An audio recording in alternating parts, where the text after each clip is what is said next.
Bismillahirrahmanirrahim.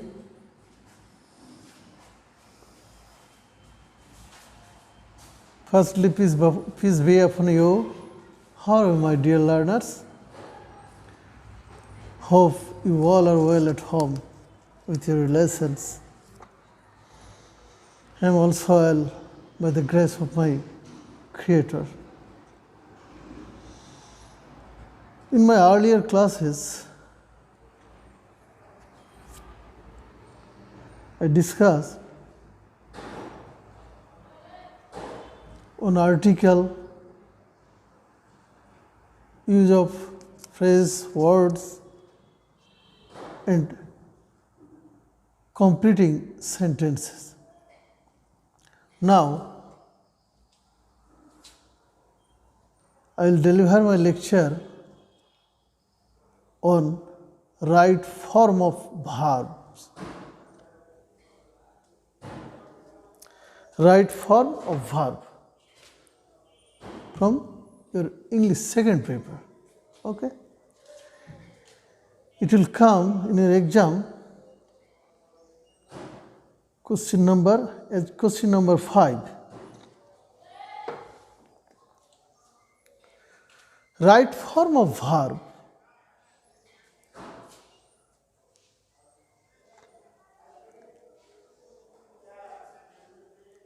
পরীক্ষায় যেভাবে প্রশ্ন হবে তা হচ্ছে read the text and fill in the blanks with the correct form of verbs as subject and context.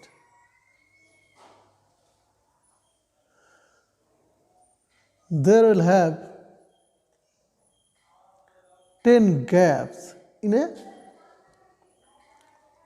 text, and you have to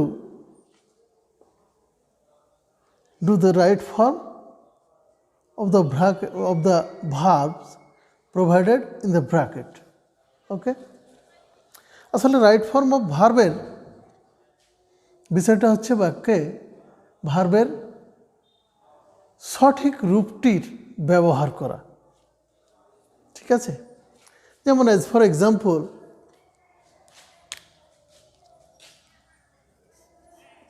he come here yesterday.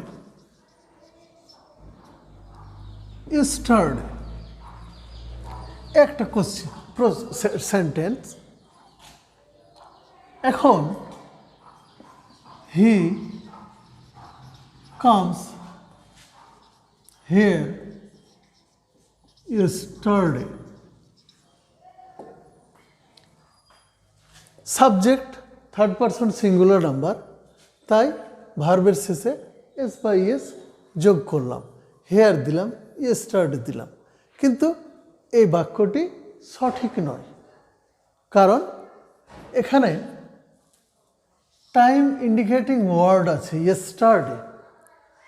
অতএব শুধু সাবজেক্টের person নাম্বারই যথেষ্ট নয়, আমাদের বাক্যে কোনো সময় নির্দেশক শব্দ আছে কিনা সেই দিকটাও লক্ষ্য রাখতে হবে। তাহলে এর সঠিক রূপটা কী হবে? হি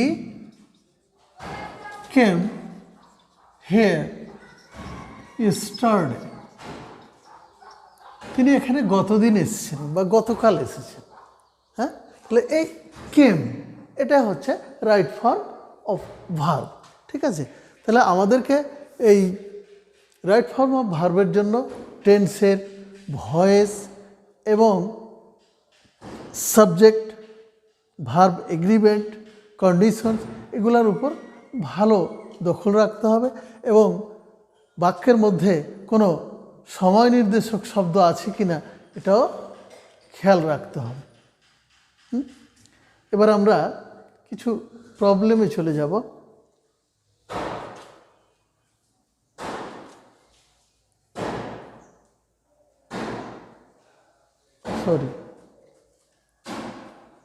শফিকুল ইসলাম, ডাস্টারটা নিয়ে আসো তো। What a bit.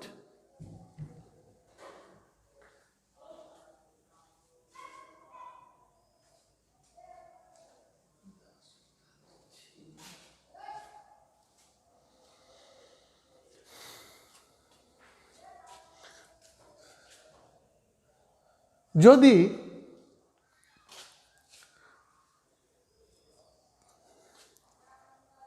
সেন্টেন্সটি যদি প্রেজেন্ট ইনডিফিনিট টেন্সের হয় এবং subject third person singular number হয় এবং কোনো অতীতের সময় নির্দেশক শব্দ বাক্যটিতে না থাকে, তাহলে আমরা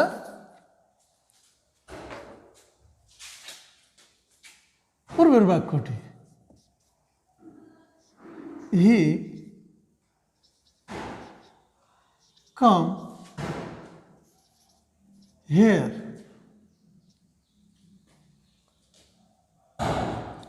হি গো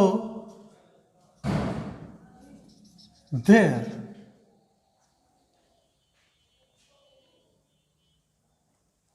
এই থার্ড পারসন সিঙ্গুলার নাম্বার যদি হয় তাহলে ভার্বের শেষে এস বা ইএস যোগ করব। আর বাকিগুলো যেমন first person, third person plural number, second person, এগুলোর ক্ষেত্রে কোনো সমস্যা নেই, ভার্বের বেস ফর্মে থাকবে। ঠিক আছে, তাহলে হি কামস হেয়ার, হি গোজ দেয়ার। ঠিক আছে, সাবজেক্ট যদি প্রেজেন্ট ইনডিফিনিট টেন্সের সাবজেক্ট যদি থার্ড পারসন সিঙ্গুলার নাম্বার হয় তাহলে আমরা ভার্বের শেষে এস বা ইএস যোগ করব। ঠিক আছে, এবার চলে যাই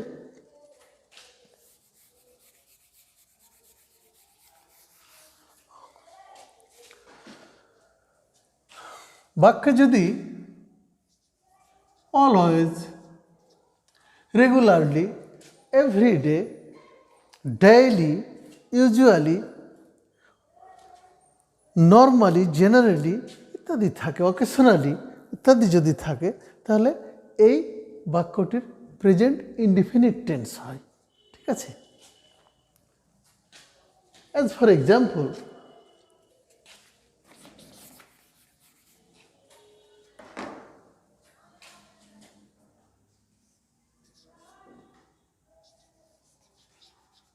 রহিম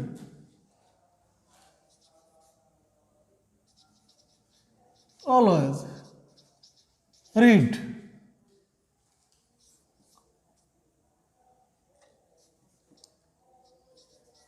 attentively,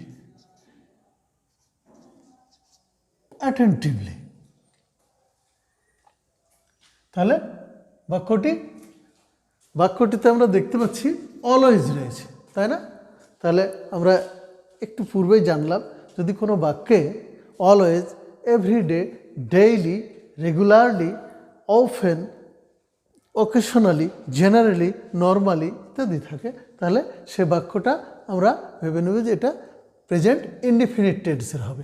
এখন প্রেজেন্ট ইনডিফিনিট টেন্সের স্ট্রাকচার অনুযায়ী subject third person singular number, অতএব ভার্বের শেষে এস বা ইএস যোগ হবে। তাহলে এর কারেক্ট ফর্মটা হবে কি?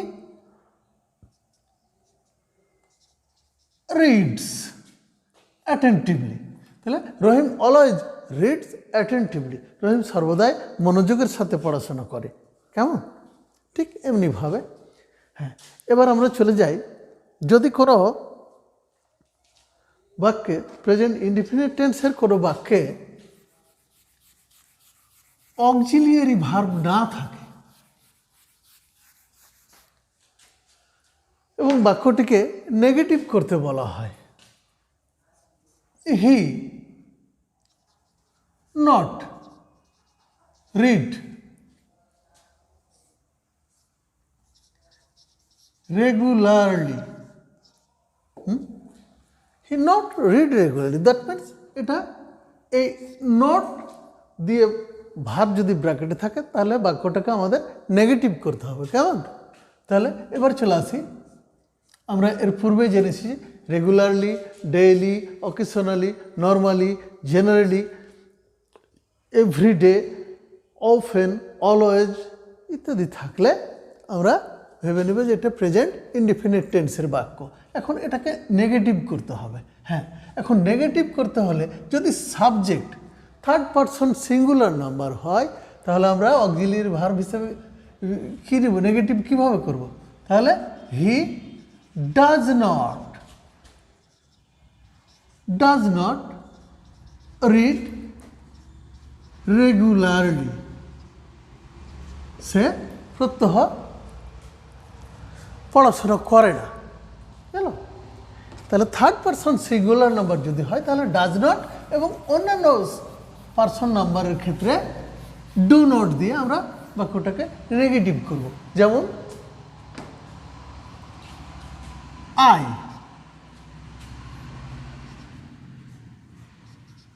Attentively, I not read attentively, তাহলে ফার্স্ট পারসন। হ্যাঁ, তাহলে এবার I do not read attentively. Okay? In this way, finding always, regularly, every day, often, occasionally, normally, generally, we made it present indefinite tense, following the rules. যদি subject হয় third person singular number, দেন আমরা does not দিব এবং ভার্বটা base ফর্মে হবে।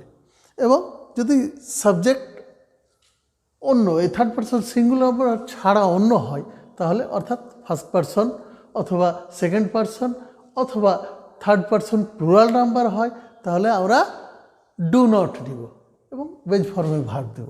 ঠিক আছে? এই হচ্ছে অপর একটি নিয়ম।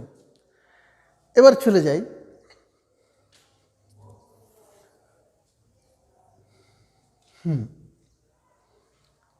যদি he not read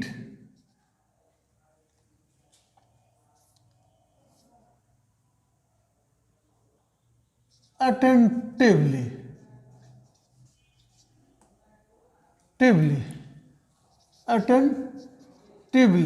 okay?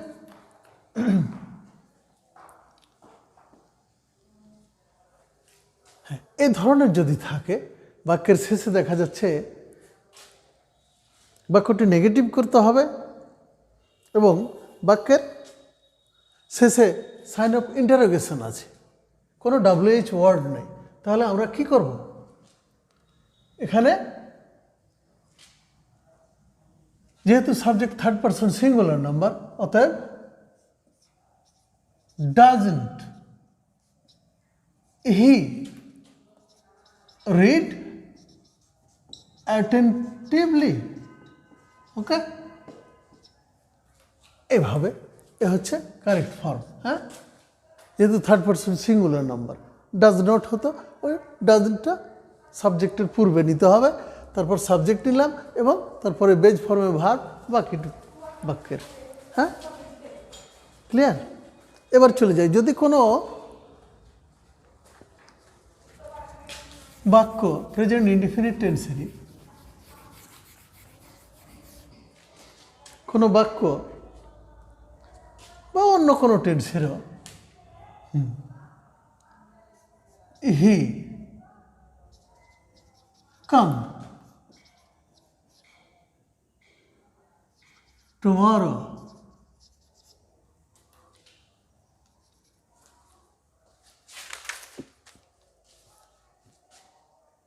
tomorrow,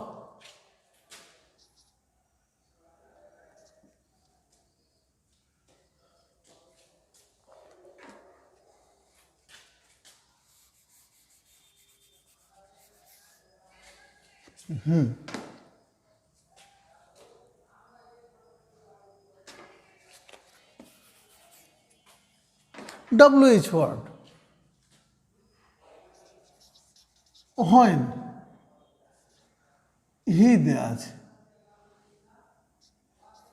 কাম। তাহলে সময় নির্দেশক শব্দ টুমরো আছে। হ্যাঁ, তাহলে এবং স্টার্টিং WH ওয়ার্ড দ্বারা, তাহলে আমরা এক্ষেত্রে কী নেব? টুমোরো যেহেতু আমরা জানি যে ফিউচার ইনডিফিনিট টেন্সে বসে, ফিউচার ইনডিফিনিট টেন্সের স্ট্রাকচার হচ্ছে সাবজেক্ট যোগ অক্সিলিয়ারি ভার্ব শ্যাল অথবা উইল প্লাস বেজ ভার্বের বেজ ফর্ম প্লাস এক্সটেনশন, তাই না? তাহলে এবার আমরা চলে যাই, এখন এই বাক্যটার ভার্বের সঠিক রূপ করতে হলে আমাদের ডব্লিউএইচ ওয়ার্ডটা শুরুতে রাখবো এবং সাবজেক্টের ডব্লিউএইচ ওয়ার্ড এবং সাবজেক্ট এর মধ্যখানে আমরা অক্সিলিয়ারি ভার্বটা নিব। তাহলে হি এর পর ফিউচার ইনডিফিনিট টেন্সে অক্সিলিয়ারি ভার্ব কী হবে? He will. এখন অবশ্য সব সাবজেক্টের ক্ষেত্রেই উইলটাই অ্যাপ্রোপ্রিয়েট মডার্ন ইংলিশের ক্ষেত্রে, হ্যাঁ? তাহলে he will, when will he come? tomorrow, আগামীকাল সে কখন আসবে? when will he come tomorrow? হ্যাঁ, তাহলে অক্সিলিয়ারি ভার্বটা আমরা কিসে নিব? অক্সিলিয়ারি ভার্বটা ডব্লিউএইচ ওয়ার্ড দ্বারা যদি কোনো বাক্য শুরু হয় তাহলে অক্সিলিয়ারি ভার্বটা আমরা নিব ডব্লিউএইচ ওয়ার্ড এবং সাবজেক্টের মধ্যে এবং মধ্যখানে, তারপর সাবজেক্টের পরে আমরা বেজ ফর্মে ভার্বটা নিব, ঠিক আছে? যদি সেটা ফিউচার ইনডিফিনিট টেন্সের হয়, হ্যাঁ? আচ্ছা, এবার চলে যায়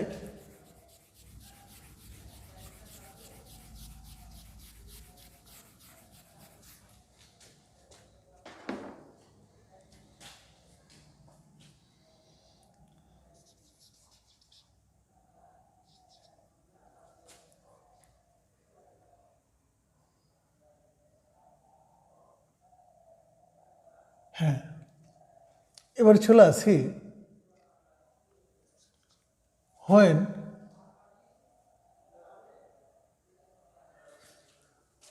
এবার চলে আসি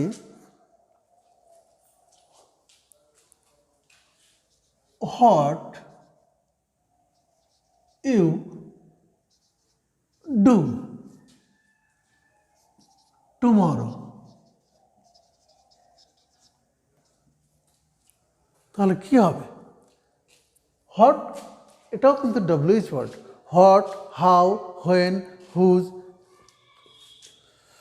হোয়াই, হু, হোয়ার ইত্যাদি এগুলোকে ডব্লিউএইচ ওয়ার্ড বলা হয়, তাই না? তাহলে পূর্বের নিয়মে আমরা চলে যাব। তাহলে ডব্লিউএইচ ওয়ার্ড প্রথমে নিব, হ্যাঁ? তারপর এরপর যেহেতু টাইম ইন্ডিকেটিং ওয়ার্ড টুমরো আছে তাহলে ফিউচার ইনডিফিনিট টেন্স, তাহলে এর অক্সিলিয়ারি ভার্ব কী হবে? ইউ এর পরে ইউ উইল। তাহলে এই উইলটা সাবজেক্টের পূর্বে নিলাম, তারপর সাবজেক্ট নিলাম। তাহলে হোয়াট উইল ইউ, তারপর base forming verb do tomorrow. Tomorrow,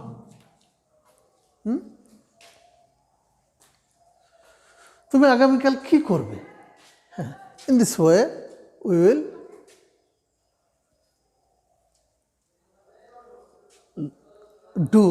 we will solve the problem which is starting with WH word. Okay? আচ্ছা, এবার চলে যাব কোনো সেন্টেন্সে যদি আমরা দেখি নাও, অ্যাট দিস মোমেন্ট, এগুলো থাকে।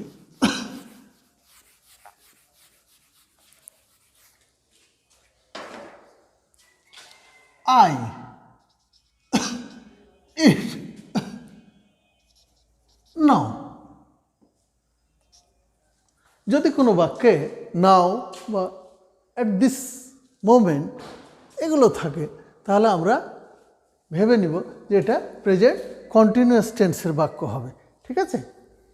হ্যাঁ, তাহলে আমরা এই টাইম ইন্ডিকেটিং ওয়ার্ড নাও দেখতে পাচ্ছি, তাহলে এই বাক্যটা প্রেজেন্ট কন্টিনিউয়াস টেন্সের হবে। হ্যাঁ, তাহলে প্রেজেন্ট কন্টিনিউয়াস টেন্সের স্ট্রাকচার হচ্ছে সাবজেক্ট যোগ am is are plus verb plus ING plus extension, তাই না? তাহলে সাবজেক্ট, আয়ের পর এম, ইজ, আর এই তিনটার কোনটা হবে?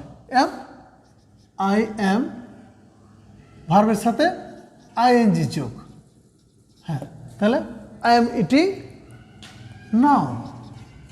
ওকে, তাহলে কি জানলাম আমরা? এ থেকে জানলাম যে কোনো বাক্যে, প্রদত্ত বাক্যে যদি নাও বা অ্যাট দিস মোমেন্ট থাকে, তাহলে আমরা সেই বাক্যটাকে ভেবে নেব যেটা প্রেজেন্ট কন্টিনিউয়াস টেন্সে হবে। আর প্রেজেন্ট কন্টিনিউয়াস টেন্সের স্ট্রাকচার হচ্ছে সাবজেক্ট এবং according to subject am, is, are এর যে কোনো একটা, এবং মেন ভার্বের সাথে আইএনজি যোগ করে বাকি অংশটুকু বাক্যের বসিয়ে দিতে হবে, তাই না?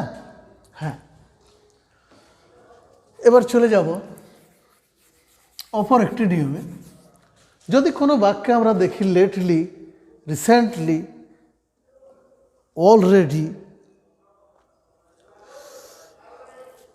lately, recently, already, never, ever,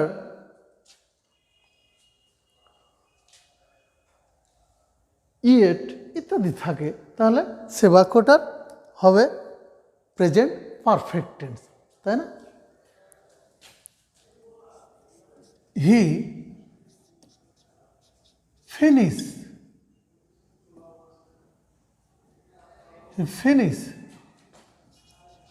his, already, he already finished his work। তাহলে বাক্যটিতে আমরা দেখতে পাচ্ছি অলরেডি রয়েছে, অতএব এটা হবে প্রেজেন্ট পারফেক্ট টেন্স। হ্যাঁ, প্রেজেন্ট পারফেক্ট টেন্সের স্ট্রাকচার হচ্ছে সাবজেক্ট প্লাস হ্যাভ, হ্যাজের যে কোনো একটি, তারপর মেইন ভার্বের পাস্ট পার্টিসিপল ফর্ম, তারপর বাকি অংশটুকু। তাহলে এবার চলে আসি হি হ্যাজ, হি এরপর হ্যাজ হবে, তাই না? তাহলে হি হ্যাজ অলরেডি, মেইন ভার্বের past participle form finished his work. হ্যাঁ, তাহলে he has already finished his work. In this way, if we see in any sentence already, recently, lately, never, ever, yet ইত্যাদি, তাহলে আমরা সেটাকে past perfect, present perfect টেন্সের স্ট্রাকচারে ভার্বটা লিখব, and it would be correct, no doubt. ওকে, এবার চলে যাই অপর একটি নিয়ম। যদি আমরা দেখি কোনো কাজ পূর্বে শুরু হয়েছে এবং এখনও চলছে, বেশ কিছু সময় যাবৎ চলতে আছে, এ ধরনের বাক্য আমরা জানি এটা প্রেজেন্ট পারফেক্ট কন্টিনিউয়াস টেন্সে হয়। যেমন সকাল হতে বৃষ্টি হচ্ছে, ইট এ ধরনের বাক্যে কিন্তু ফর এবং সিন্সের উল্লেখ থাকে।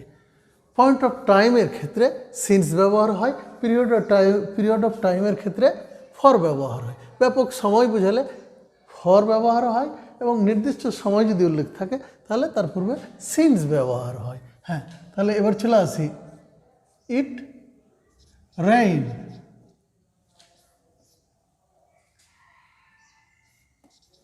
ফর 2 days, হ্যাঁ, 2 দিন যাবৎ বৃষ্টি হচ্ছে। হ্যাঁ, এই ফর দেখতে পেলাম আমরা, হ্যাঁ, 2 দিন যাবৎ। তাহলে it has been, present perfect continuous টেন্সের স্ট্রাকচার হচ্ছে সাবজেক্ট প্লাস হ্যাভ বিন অথবা হ্যাজ বিন, মেইন ভার্বের সাথে আইএনজি যোগ plus remaining part of the sentence. Okay, তাহলে এবার চলে যাই it has been raining for 2 days. ওকে, 2 দিন যাবৎ বৃষ্টি হচ্ছে। এমনিভাবে যদি আমরা কোনো বাক্যে ফর বা সিন্স লক্ষ্য করি তাহলে ধরে নেব এটা প্রেজেন্ট পারফেক্ট কন্টিনিউয়াসের বাক্য। আচ্ছা,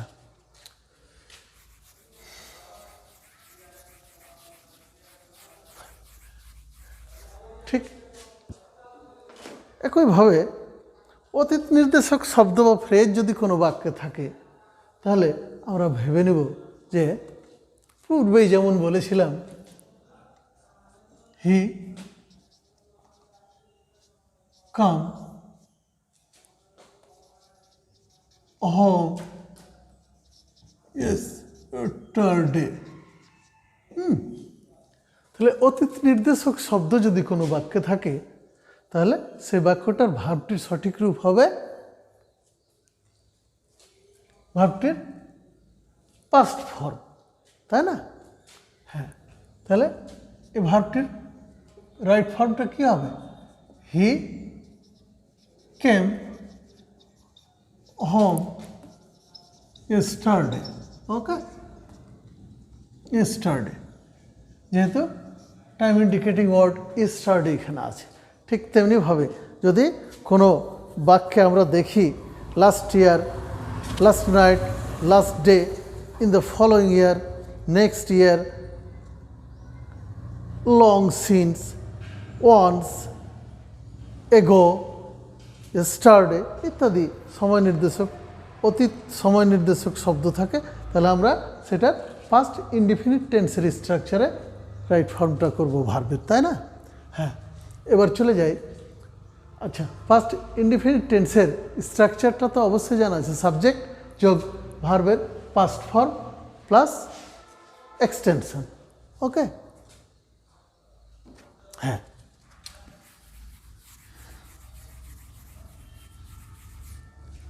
এবার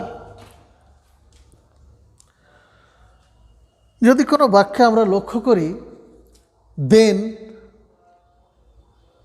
ও অ্যাট দ্যাট মোমেন্ট রয়েছে, তাহলে সে বাক্যটির কোনো বাক্যে যদি আমরা দেখি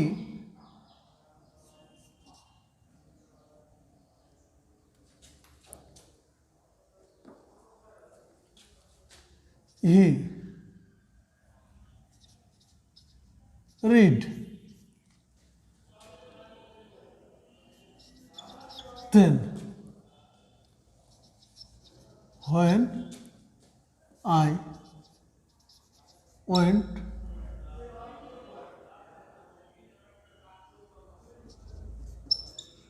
their house, আমি যখন তাদের বাড়ি গেলাম তখন দেখতে পেলাম কি এই যে দেন আছে, অতএব এই বাক্যটার পাস্ট কন্টিনিউয়াস ফর্ম হবে, তাই না? তাহলে he was reading, he was reading,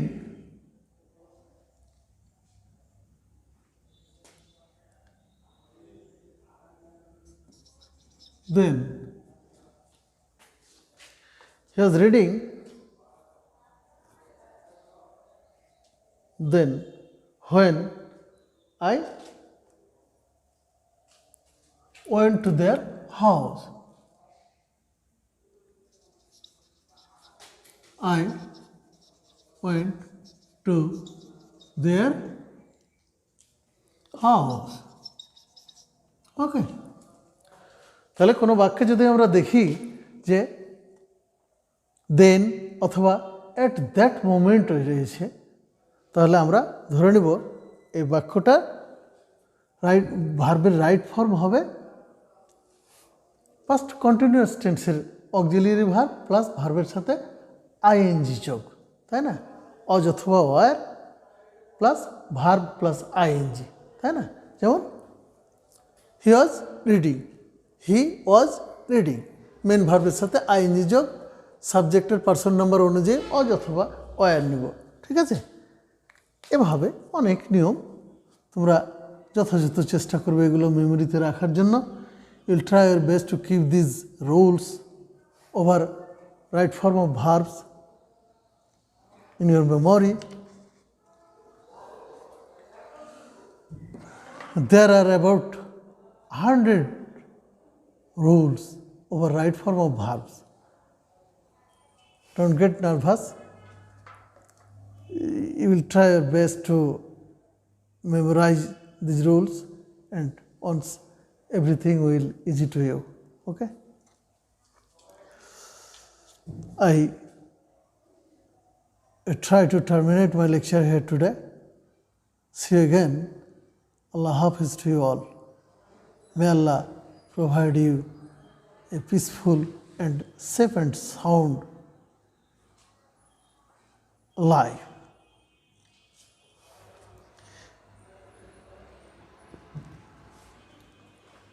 Allah Hafiz.